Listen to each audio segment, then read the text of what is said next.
Olá, bem-vindos a mais uma aula de arte. Hoje o nosso conteúdo impressionismo. Você que não acompanha nossas últimas aulas, já falamos sobre o Renascimento, hoje sobre o impressionismo, que é um dos períodos da arte que é importante para você estudar nessa reta final, nesse momento de revisão e preparação para o Enem. Vamos à nossa aula? Antes, nós sempre começamos com uma contextualização histórica.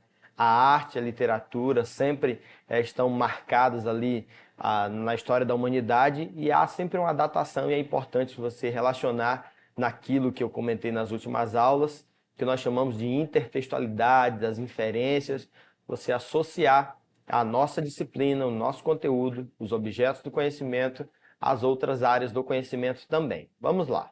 Para você compreender a nossa contextualização histórica, nós temos, com a invenção da fotografia, as pessoas começaram a desenvolver um novo olhar do mundo. Algumas funções do artista, como retratar uma pessoa importante, é substituída pela foto. Nós temos aí um retrato da época, 1839, entre 1839 e 1840, e o retrato aí feito por John William Draper. Vamos lá.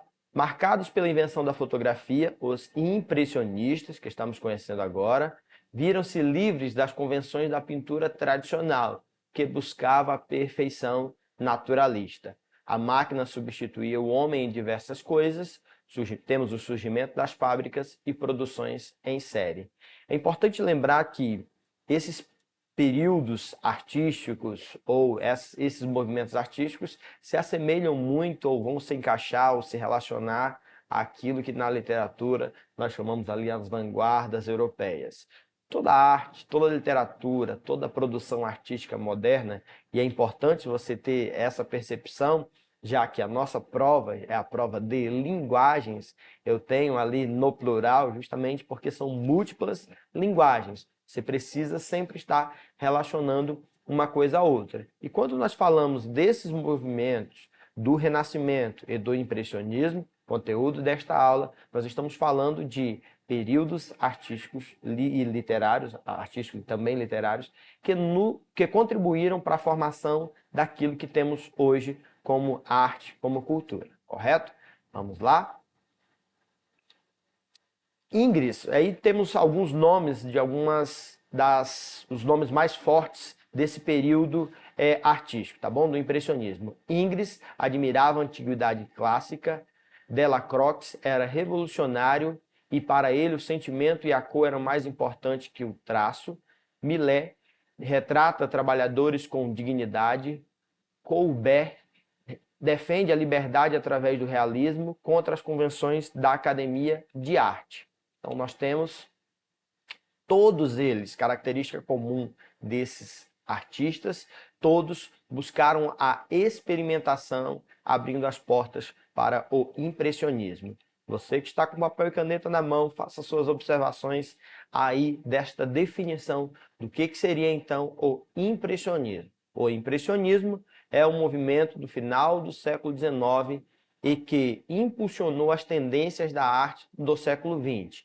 Esses pintores impressionistas procuraram, a partir da observação direta do efeito da luz solar sobre as coisas, registraram em suas telas constantes alterações que essa luz provoca nas cores da natureza.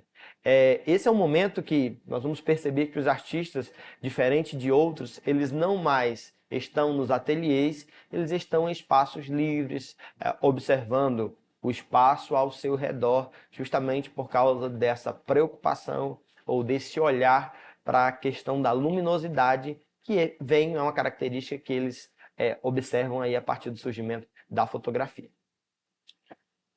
O movimento impressionista ele foi exposto nas primeiras obras, a primeira exposição foi realizada em Paris em 1874. Nessa ocasião estavam expondo, temos aí os principais nomes, Renoir, Degas, Pissarro, Cézanne, Sisley, Monet e Berthe Morisot. O objetivo principal era apresentar uma impressão ou as percepções sensoriais iniciais do artista. Como eu comentei na nossa aula do Renascimento, é importante na prova de linguagens você ter essa percepção acerca de como que as palavras são faladas. Você observar ali as palavras que pertencem ao mesmo campo semântico, ao mesmo campo da significação. Então, impressionismo lembra de impressão, a percepção que se tem de determinada coisa. Características.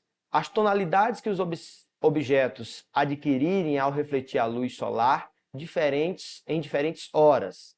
As figuras não devem ter contornos nítidos, pois a linha é uma abstração do ser humano para representar imagens, sombras luminosas e coloridas, tal como é a impressão visual que nos causa, não em tons de cinza. Já já nós vamos ver uma questão de Enem que trabalha justamente essas características. Então você vai associar o impressionismo à questão da luminosidade, não a tons de cinza, tá bom? Já dando uma dica aí para você, para a nossa questão que vamos ver já já.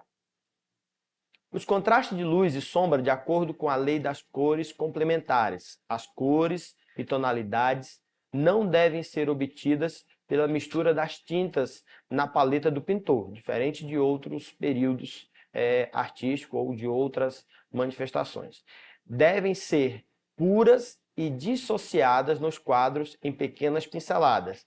Deixa de ser técnica para ser ótica, para ser observação. Não gostavam de pintar em ateliê, como eu já disse, pintavam ao ar livre, vendo as paisagens e cenas que queriam retratar, com suas cores, luzes e sensações visuais. Vão inserir os recortes fotográficos na pintura, bem como ângulos diferentes inspirados na tecnologia trazida pela fotografia. Vamos a uma questão? Essa é uma questão do Enem 2010, do segundo dia, prova azul, questão 105. Primeiro temos uma imagem, uma obra aí de Monet, e vamos, dica do professor de sempre, ler o enunciado, e no caso aí, como o texto é uma imagem, você volta, faz algumas observações, grifa as palavras-chave nesse enunciado. Vamos lá. Em busca de maior naturalismo em suas obras e fundamentando-se em novo conceito estético, Monet, Degas, Renoir e outros artistas passaram a explorar novas formas de composição artística, que resultaram no estilo denominado impressionismo. Observadores atentos da natureza, esses artistas passaram a... Essa dica da última aula, na prova de linguagens, sempre a alternativa correta é aquela que completa esse último período, essa última frase do nosso enunciado. Então, esses artistas passaram a fazer o quê? Mais uma vez, vamos observar a imagem. Mulher com sombrinha, obra de Monet. Vamos aos itens.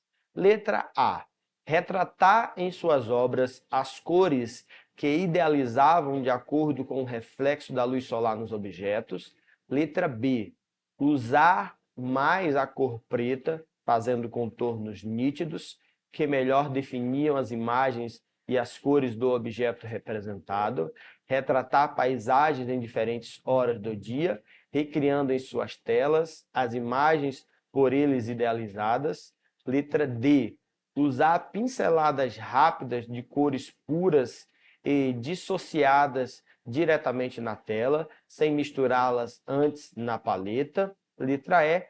Usar as sombras em tons de cinza e preto com efeitos esfumaçados, tal como eram realizadas no Renascimento, que é o conteúdo da nossa aula anterior.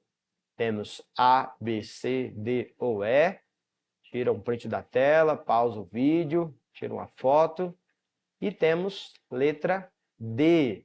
Esses artistas, mais uma vez no nosso enunciado, observadores atentos da natureza, esses artistas passaram a usar pinceladas rápidas de cores puras e dissociadas diretamente na tela, sem misturá-las antes na paleta. É importante quando se estuda períodos da arte, quando você estuda as vanguardas europeias, por exemplo, lá na literatura, você sempre observar as principais características de cada um desses autores ou as características daquele período artístico ou daquele período literário. Como disse, uma das dicas é você pensar na etimologia daquela palavra.